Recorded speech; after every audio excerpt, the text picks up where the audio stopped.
शनिवार वाड्यामध्ये मेधा कुलकर्णी यांच्याकडून आंदोलन केलं जाते ते आता आक्रमक पाहायला मिळतात। हा व्हिडिओ आज त्यांनी या ठिकाणी ट्विट केलेला आहे। शनिवार वाड्यामध्ये या ठिकाणी नमाज पठण केलं जात होतं आणि त्याचा विरोध या ठिकाणी आता केला जातोय। आपण हे दृश्य पाहतोय। मेधा कुलकर्णी आक्रमक पाहायला मिळतात। हिंदू संघटना आक्रमक पाहायला मिळते। शनिवार वाड्यात नमाज पठण झाल्याचा आरोप केला गेला आहे। त्यांनी या संदर्भातला व्हिडिओ हा ट्विट केलेला आहे। मात्र हा केलेला व्हिडिओ कधीचा आहे याबद्दलची स्पष्टता नाही। मात्र मेधा कुलकर्णी या ठिकाणी आक्रमक पाहायला मिळतात। पोलीस घटनास्थळी या ठिकाणी दाखल झालेले आहेत, समजूत काढण्याचा प्रयत्न करतात। मात्र या ठिकाणी मेधा कुलकर्णी हिंदू समाज संघटना या ठिकाणी आक्रमक पाहायला मिळते, आंदोलन करताना पाहायला मिळत आहेत। नमाज पठणावरून मेधा कुलकर्णी आक्रमक झाल्या। आपले प्रतिनिधी अमोल धर्माधिकारी आपल्यासोबत फोन लाईन वरून जोडलेत। अमोल, काय अधिकची माहिती?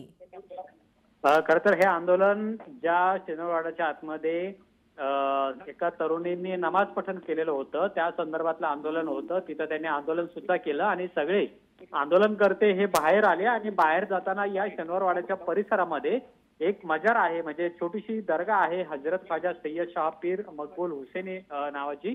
गेल्या शेकडो वर्षांपासून हा दर्गा या ठिकाणी पाहायला मिळतोय। मात्र तिथून जात असताना पुन्हा एकदा मेधा कुलकर्णी आणि या हिंदू संघटना आहेत त्या आक्रमक झालेल्या आहेत। इथला जो दिवा होता तो सुद्धा काढण्याचा प्रयत्न त्यांनी केलेला आहे। त्याचबरोबर हा दर्गा इथून काढून टाका अशा पद्धतीची मागणी आणि जोरदार घोषणाबाजी आहे ती या ठिकाणी केलेली आहे।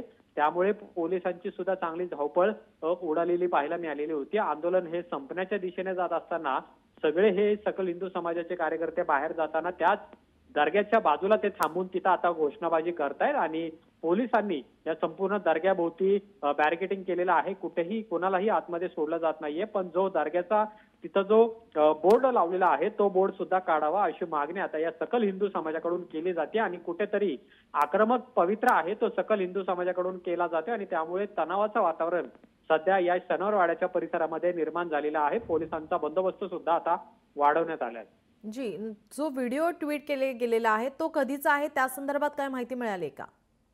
स्वतः आता मेधा कुलकर्णी यांनी माध्यमांशी बोलताना हा व्हिडिओ शुक्रवारी दुपारचा असल्याचं त्यांनी दावा केलेला आहे। तसंच पोलिसांचं सुद्धा म्हणणं आहे की हा व्हिडिओ शुक्रवारी किंवा शनिवारचा आहे आणि त्यामुळे हा व्हिडिओ फार दिवसापूर्वीचा नाहीये असंही आपल्याला म्हणता येणार नाहीये आणि त्यामुळे जो काही प्रकार त्या शनिवारवाड्याच्या आतमध्ये घडलेला आहे तो प्रकार ताजा आहे आणि त्यामुळेच या सगळ्या हिंदू संघटना आहेत त्या आता आक्रमक झालेल्या आहेत आणि स्वतः भाजपच्या खासदार मेधा कुलकर्णी या विरोधामध्ये रस्त्यावर उतरलेल्या पाहायला मिळतात आणि तीव्र स्वरूपाचं आंदोलन सध्या मेधा कुलकर्णी यांच्याकडून केलं जातच आहे। मात्र दुसरीकडे या शनिवारवाड्याच्या परिसरामध्ये जो छोटासा दर्गा आहे बाजूला तो सुद्धा हटवावा, त्याच्यावरचा बोर्ड हटवावा अशा पद्धतीची वेगळी मागणी आहे ती सुद्धा आता या हिंदू समाजाकडून केली जाते आणि त्यामुळे सध्या तणावाचं वातावरण या ठिकाणी आहे। जोरदार घोषणाबाजी सुद्धा सध्या हिंदू समाजाकडून या ठिकाणी केली जात आहे। जी, आपण पाहतोय नमाज पठण केलेल्या या महिला आहेत, त्यांच्यावर काही कारवाई होणार आहे का? पोलिसांची काय भूमिका आहे? खरं तर आता अशा ऐतिहासिक स्थळावर अशा पद्धतीची प्रार्थना करणं हे कायद्याला धरून आहे का याचा सुद्धा तपास केला जाईल, तशी मागणी सुद्धा मेधा कुलकर्णी यांनी केलेली आहे आणि पोलिसांनी आता याची खातरजमा करून पोलीस नेमकी पुढची काय कारवाई करतात हे सुद्धा पाहणं महत्वाचं आहे। पण सार्वजनिक ठिकाणी अशा पद्धतीने नमाज पठण करणं म्हणजे एक प्रकारे हिंदू धर्माला डिवचणे आहे अशा पद्धतीचा आरोप सुद्धा हिंदू समाजाकडून केला जातो आणि त्यामुळेच कुठेतरी हे वातावरण चिघळू नये यासाठी आता पोलिसांकडून काय कार्यवाही या व्हिडिओच्या संदर्भात केली जाते, नेमक्या या तरुणी कोण आहेत, त्या नमाज पठण करत असताना त्यांचा नेमका उद्देश या ठिकाणी काय होता हे सगळं समोर येणं महत्वाचं आहे। त्या दृष्टीने पोलीस सुद्धा आता यामध्ये काय कार्यवाही करतात का हे पाहणं महत्वाचं असणार आहे। जी अमोल, आपण पाहतो या ठिकाणी मेधा कुलकर्णी त्यांच्यासोबत असलेले हिंदू समाज बांधव हे या ठिकाणी आक्रमक पाहायला मिळतात। पोलीस या ठिकाणी घटनास्थळी दाखल झालेले आहेत, समजूत काढण्याचा प्रयत्न करतात। पोलिसांची या ठिकाणी काय भूमिका आहे? खरं तर सुरुवातीला हे आंदोलन फक्त त्या दर्ग्याच्या आतमध्ये जे नमाज पठण झालेलं होतं। जी अमोल, मी आपल्याला थोडं थांबवते। मेधा कुलकर्णी नेमकं काय म्हणाले आपण ऐकूयात।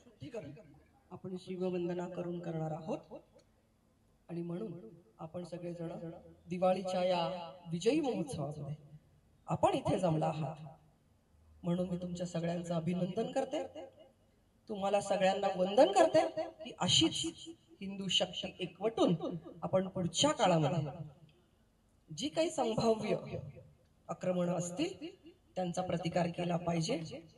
मग अशी इथे पोलीस यंत्रणा आपल्याला सोडत नव्हती, पण आपल्या सगळ्यांचा अधिकार आहे या ठिकाणी येण्याचा. हे आपलं ऐतिहासिक ठिकाण आहे. मराठा साम्राज्याचा विस्तार अटक ते कटक जो झाला तो ज्या केंद्रातून चालवला गेला राज्यकारभार असं आहे ऐतिहासिक ठिकाण शनिवार वाडा हे आमच्या विजयाचं प्रतीक आहे. आणि या ठिकाणी जी आपण या ठिकाणी पाहतोय अमोल, या ठिकाणी मेधा कुलकर्णी आक्रमक झालेले आहेत. पोलिसांचा बंदोबस्त तैनात करण्यात आलेला आहे. समजूत काढण्याचा प्रयत्न केला जातोय. नक्कीच पोलिसांकडून त्यांना समजवण्याचा प्रयत्न केला जातोय. खरं तर त्यांनी परवानगी ही वेगळ्या आंदोलनासाठी मागितलेली होती आणि त्यानुसार पोलिसांनी त्यांना आतमध्ये सोडलेलं होतं. मग आता दुसरीकडे आपण पाहतोय की पहिलं आंदोलन झाल्यानंतर आता याच शनिवारवाड्याच्या परिसरामध्ये जो छोटासा दर्गा आहे त्या ठिकाणी येऊन हे सगळे हिंदू समाजाचे कार्यकर्ते आणि खासदार मेधा कुलकर्णी या स्वतः आंदोलन करतात आणि त्यामुळे कुठेतरी पोलीस प्रशासनाची सुद्धा धावपळ उडालेली आहे. सुरुवातीला शांततेच्या मार्गाने झालेलं हे आंदोलन आणि दुसऱ्या ठिकाणी एका दर्ग्याच्या ठिकाणी येऊन अशा पद्धतीची घोषणाबाजी आणि बोर्ड काढण्याच्या हालचाली, त्याचबरोबर तिथला जो दिवा होता तो सुद्धा काढण्यात आलेला आहे आणि त्यामुळे एकंदरीतच तिथलं वातावरण सध्या तरी तणावाचं निर्माण झालेलं आहे. पोलिसांकडून या संपूर्ण आंदोलकांना समजावण्याचा प्रयत्न आहे तो सुद्धा केला जातोय, पण याच दर्ग्याच्या बाजूला असलेलं जे बोर्ड आहे तो नावाचा बोर्ड आहे तो सुद्धा काढावा अशी मागणी आता या हिंदू संघटनांची केलेली आहे आणि त्यामुळे आक्रमक पवित्रा सध्या या ठिकाणी या सकल हिंदू समाजाकडून घेतलेला आहे आणि पोलीस प्रशासन सुद्धा या ठिकाणी मोठी खबरदारी घेते. कोणताही कायदा सुव्यवस्थेचा प्रश्न निर्माण होऊ नये, तेढ निर्माण होऊ नये याची खबरदारी पोलिसांकडून घेतली जाते. पण जोरदार घोषणाबाजी सध्या या ठिकाणी होते आणि त्यामुळे तणावाचं वातावरण सध्या या शनिवारवाड्याच्या परिसरात निर्माण झालेलं आहे. जी अमोल, कशा प्रकारच्या घोषणाबाजी केल्या जात आहेत? जय श्रीराम अशा पद्धतीच्या घोषणा दिल्या जातात. तसंच शनिवारवाडा हा या दर्ग्यापासून मुक्त करा अशा पद्धतीची सुद्धा घोषणा या ठिकाणी केली जाते आणि आता या सगळ्या आंदोलकांना पोलीस या शनिवारवाड्याच्या प्रवेशद्वाराच्या बाहेर घेऊन निघालेले आहेत. पण एक गोंधळाची परिस्थिती या ठिकाणी निर्माण झालेली होती. जोरदार घोषणाबाजी सुद्धा या सकल हिंदू समाजाकडून केली जाते आणि त्यामुळे पोलिसांची सुद्धा धावपळ आता या ठिकाणी झालेली पाहायला मिळते. स्वतः या विभागाचे पोलीस उपायुक्त कृषिकेश रावले हे सुद्धा या ठिकाणी उपस्थित झालेले आहेत आणि कुठेही वातावरण बिघडू नये याची खबरदारी पोलिसांकडून घेतली जाते. मात्र या सगळ्या हिंदू संघटना आहेत त्या मात्र आता आक्रमक झालेल्या आहेत. जी अमोल, आपण पाहतो या ठिकाणी हा दर्गा हटवण्याची सुद्धा मागणी केली जाते. पोलिसांकडून आता या ठिकाणाहून या सर्व आंदोलकांना बाहेर काढलं जात आहे. मेधा कुलकर्णी सुद्धा या ठिकाणी उपस्थित आहेत. पोलिसांची या ठिकाणी दमछाक झालेली पाहायला मिळते. पोलीस मोठ्या संख्येने उपस्थित आहेत, समजूत काढण्याचा प्रयत्न करतात. मात्र या ठिकाणी तणावाचं वातावरण निर्माण झालंय. नक्कीच आता हळूहळू या सगळ्या आंदोलकांना पोलीस मुख्य गेटच्या बाहेर घेऊन जात आहेत, पण तरी सुद्धा हे आंदोलक ऐकायला तयार नाहीयेत. जी अमोल, आपल्याला मी थोडं थांबवते. लोकशाही मराठी ऐका, पहा, जागरूक रहा.